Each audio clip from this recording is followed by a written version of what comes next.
Diễm xin chào cô chú, anh chị, các bạn và các em. Nói về bánh bông lan truyền thống, tức là mình đánh lòng trắng và lòng đỏ chung luôn, thì rất là dễ. Nhưng mà thực ra cũng khó ở chỗ là nhiều khi nếu mà mình đánh không có đạt, thì khi mà mình trộn bột và mình cho thêm chất lỏng vào thì hỗn hợp nó sẽ rất là loãng. Thì hôm nay Diễm làm video này chia sẻ rất là kỹ để làm sao cho cái bánh thiệt là xốp ngon, nướng nở phồng. Thì bây giờ mình cùng vào bếp làm món bánh bông lan truyền thống này với Diễm nha. Một trong những nguyên liệu quyết định cái độ xốp và nở tốt của bánh hay không đó chính là bột mì. Bột mì thông thường sẽ có 3 loại, chia theo cái hàm lượng protein thì mình sẽ sử dụng cái bột mì có hàm lượng protein khoảng từ 8 cho tới 9%. Diễm thấy mình sử dụng bột bánh là ngon nhất, hoặc là ở Việt Nam thì mình sử dụng bột mì số 8. Với công thức này thì mình cần 60g nha. Và để cho cái bánh nó ổn định, nó nở tốt thì Diễm sử dụng thêm 1/5 muỗng cà phê muối nở. Lưu ý là muối nở nha, chứ không phải là bột nổi. Tiếng Việt còn gọi thêm nữa là thuốc tiêu mặn. Mình có thể mua trong nhà thuốc Tây hoặc là tiệm làm bánh. Nếu mà mình không có thì mình không cho cũng được. Nhưng mà muối nở thì khi bánh nguội sẽ giúp cho cái bánh nó mềm hơn, nó không có bị khô. Đồng thời nó cũng sẽ nở tốt hơn.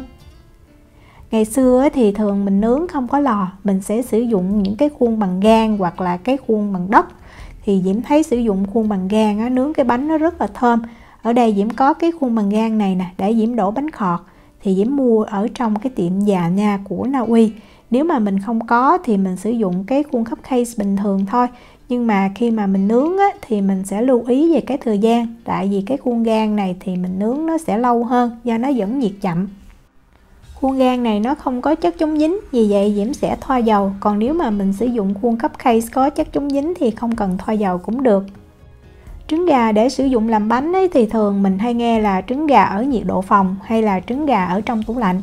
Dưới cái công thức này mình không có tách lòng trắng với lòng đỏ riêng, thì Diễm thấy là mình nên sử dụng trứng ở trong tủ lạnh, tức là trứng mình cầm phải thiệt là lạnh á.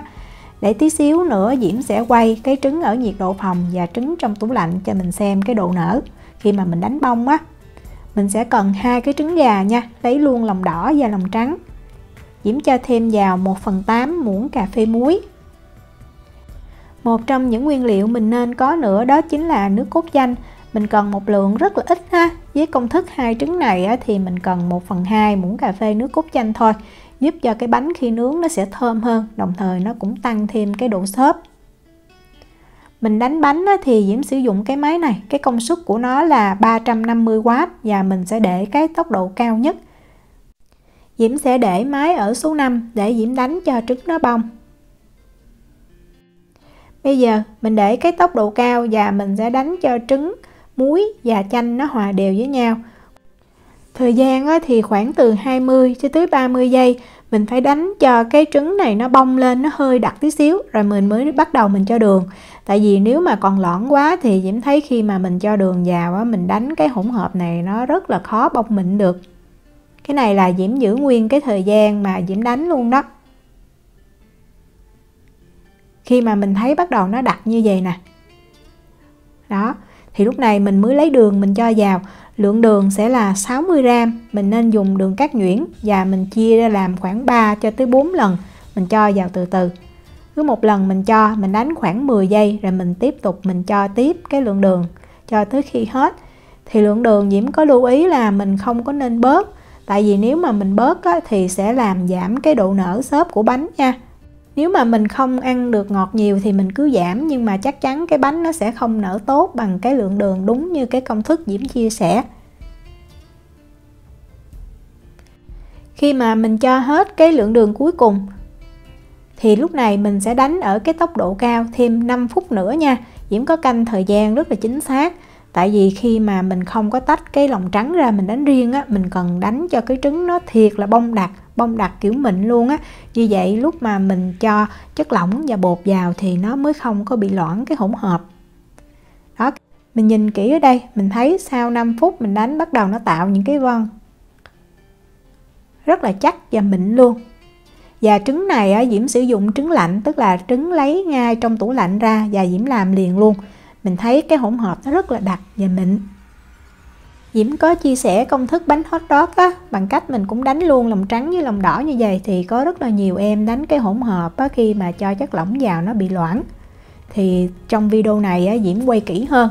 Thì như mình thấy ở đây, cái này là Diễm sử dụng trứng ở nhiệt độ phòng, tức là trứng nó không có còn lạnh nữa. Thì Diễm đánh sau 5 phút nó không có đặc được, và cái bọt khí nó còn rất là to. Như vậy thì mình cho thêm cái chất lỏng và bột vào thì bột nó lại càng loãng hơn nữa.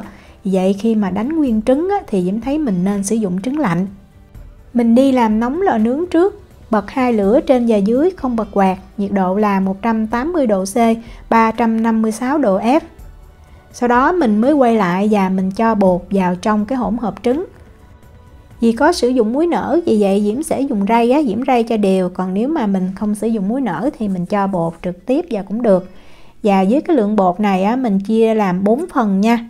Mình sẽ rây 1 phần vào, sau đó mình múc 1 muỗng canh sữa tươi. Thì 1 muỗng canh sữa tươi này á, Diễm cân được 10 gram. Diễm sử dụng cái muỗng canh này là mình ăn bình thường á, còn nếu mà mình sử dụng cái muỗng canh mà đông á thì nó tới 15 gram lận đó. Và mình bật máy cái tốc độ thấp á, mình đánh khoảng 10 giây. Khi mà mình thấy bột đều á, thì mình tiếp tục mình cho những cái lượng bột còn lại vào. Thì như Diễm nói á, mình chia ra làm 4 phần ha. Nếu mà mình làm quen tay thì mình có thể cho bột vào một lượt cũng được. Sau đó mình sẽ cho sữa và dầu sau. Còn nếu mà làm chưa quen á, thì mình cứ cho từ từ. Tại vì nếu mà mình trộn bột không có kỹ á, thì lúc mà mình nướng xong dễ gặp cái tình trạng là bên dưới bánh nó bị chai, mà bên trên thì nó xốp, do bột nó không đều thì nó bị lắng ở bên dưới. 40 gram sữa này mình có thể sử dụng sữa ở nhiệt độ phòng hoặc là sữa lấy từ trong tủ lạnh ra làm đều được ha. Diễm lưu ý là những cái khâu mà trộn bột, cho sữa và dầu mình phải làm nhanh tay và đều ha. Và sau đó mình mang bánh mình đi nướng liền. Nếu mà mình đợi chờ thì cũng làm giảm cái độ nở của bánh. Tí xíu nữa Diễm sẽ quay cái bánh mà nó không có nở tốt cho mình xem. Sau khi mình đã cho hết bột và sữa thì mình mới cho dầu ha. Lượng dầu là 14 gram, tức là 2 cái muỗng canh mình ăn cơm bình thường như vậy. Để cho bánh thơm hơn á, Diễm cho thêm 1 muỗng cà phê tinh chất vani. Mình có thể sử dụng vani dạng bột đều được nha. Rồi mình bật cái máy tốc độ thấp nhất đó, mình đánh thêm khoảng từ 10 cho tới 20 giây nữa. Diễm lưu ý là mình làm nhanh gọn nha, đừng có làm lâu quá từ lúc mình cho bột có muối nở đó. Nếu mà mình làm lâu sẽ làm giảm cái độ nở của bánh.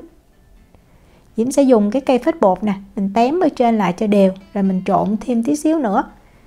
Thì mình có cho sữa, vì vậy cái hỗn hợp đó, nó sẽ lỏng ra và nó có những cái bọt khí to, nhưng mà quan trọng nó vẫn còn sệt như vậy nè.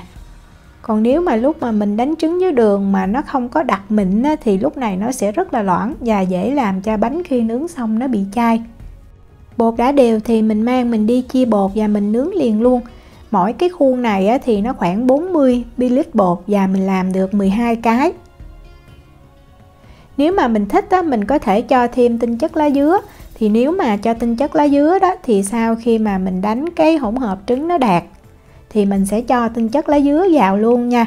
Diễm sử dụng cái hiệu này tại vì nó đặc á, vì vậy mình sẽ cho vào lúc này, mình đánh luôn cho nó dễ tan. Nếu mà mình cho lúc sau á, thì nó khó tan và mình khuấy nhiều thì làm bể cái bọt khí đó. Diễm cho khoảng 1/3 muỗng cà phê. Mình bật máy ở tốc độ thấp và mình đánh cho cái tinh chất lá dứa này nó hòa đều vào trong cái hỗn hợp trứng. Rồi sau đó mình mới cho bột, sữa và dầu nha. Với cái công thức bột này á, thì mình có thể làm bánh bông lan trứng muối cũng được nè. Mình cho thêm trứng muối hoặc là mình cho thêm những loại trái cây khô đều rất là ngon. Nếu mà mình muốn sử dụng nước cốt lá dứa tươi á, thì mình sẽ vắt nước lá dứa tươi. Mình thay bằng đúng với cái lượng sữa là 40 gram. Cho bánh vào lò nướng á, thì Diễm sẽ để ở cái rãnh thứ 2 của lò từ dưới đếm lên. Và mình sẽ nướng ở cái nhiệt độ là 180 độ C, 356 độ F trong vòng 18 cho tới 20 phút. Cái thời gian này là cho cái khuôn bằng gang mà Diễm sử dụng và cái lượng bột là khoảng 40 ml nha. Nếu mà mình sử dụng cái khuôn khác thì nhiệt độ nướng cũng vậy, nhưng mà thời gian có thể chênh lệch. Mình nên kiểm tra bánh. Khi mà mình thấy bánh nó nở phồng căng lên thì mình sẽ sử dụng cái cây tăm đó, mình xiên vào ngay giữa bánh. Mình thấy cái cây tăm nó khô ráo, cái bột nó không còn ướt là bánh đã chín. Mình đừng có nên nướng lâu quá thì làm bánh nó bị khô, nó chín kỹ cũng không có ngon. Đây là bánh mà Diễm cho vào khuôn xong Diễm đợi, tại vì mình phải chỉnh máy quay phim đồ cho kỹ đó, thì Diễm thấy nó nở không có được tốt. Mặc dù khi mà mình cầm cái bánh lên á, mình thấy nó cũng rất là mềm xốp luôn. Trong khi cái đợt bánh lá dứa đó Diễm làm và Diễm không có quay phim, Diễm làm một lượt luôn rất là nhanh. Vì vậy cái bánh để Diễm cầm cho mình xem, nó nở căng phồng giống như nó nứt ở trên mặt luôn, và rất là xốp, mềm nữa. Kết cấu bên trong của cái bánh thì nó rất là mịn. Bánh này mình ăn mình sẽ thấy được cái độ dai và rất là thơm mùi trứng nhưng mà không có vị tanh ha, nhờ mình cho thêm nước cốt chanh.